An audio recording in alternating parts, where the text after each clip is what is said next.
Assalaamu calaykum saaxiibayaal isku soo noqod wanaagsan. Maanta waxa aan ka hadlaynaa qiso qabsatay wiil yar oo la dhaho Fahad. Wiilkan waxaa la dhahaa Fahad. Fahad waxa uu ka dhashay qoys faqiir ah, laakiin Fahad waxa uu ahaa mid hami iyo rajo leh. Maalin maalmaha ka mid ah ayaa macallimadii waxa ay ardayda weydiisay qof walba waxa uu jecel yahay in uu mustaqbalka noqdo.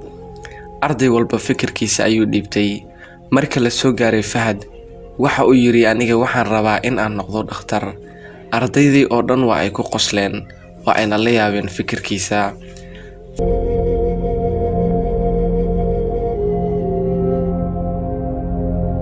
Fahad markuu guriga imaaday waxa uu soo qaatay warqad, waxa uuna sawiray sawir cadeynaya aragtidiisa. Laakiin markii uu rabay inuu midabeeyo sawirka, waxa uu waayay waxa uu ku qurxiyo.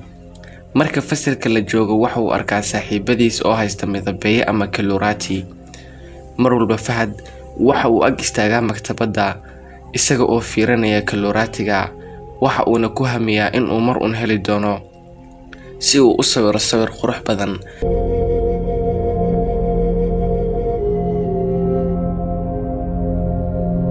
Maalin maalmaha ka mid ah Fahad oo casharada iskoolka akhrinaya, waxa u timid hooyadiis waxa ayna ku tiri waan ka xumahay in aan ka dhig waayo sida ardayda fasalka kula dhigato oo kale.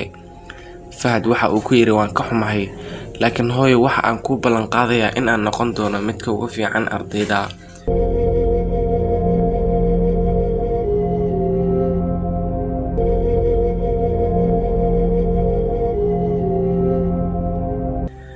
Maalin macallimadii oo saxaysa layliga ay ka soo shaqeeyeen ardayda fasalka ayaa waxay aragtay buugga Fahad. Buuggu waxa uu ahaa mid duug ah, laakiin jaldiga kore ee buugga ayaa cusub ahaa si uu buuggu ugu muuqdo mid cusub.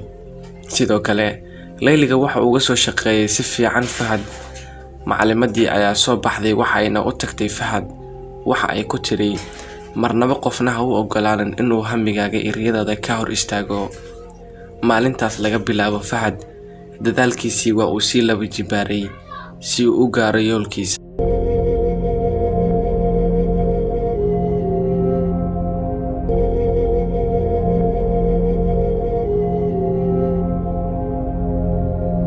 Waqti badan kadib, Fahad waa uu weynaaday waxa uuna noqday mid dantiisa u yaqaana. Saaxiibadiis marka ay u yimaadaan oo ay dhahaan kale aan ciyaarnay, waa uu ka diidi jiray oo waxa uu akhrisan jiray casharada iskoolka. Fahad waxa uu noqday wiilka ugu fiican fasalka. Arrinkaas ayaa hooyadiis aad u farxad geliyay. Fahad waa uu weynaaday oo waxa uu dhameeyay jaamacadda, waxa uuna noqday dhakhtar qalliinka qaabilsan. Sidaas ayayna ku rumowday riyada Fahad.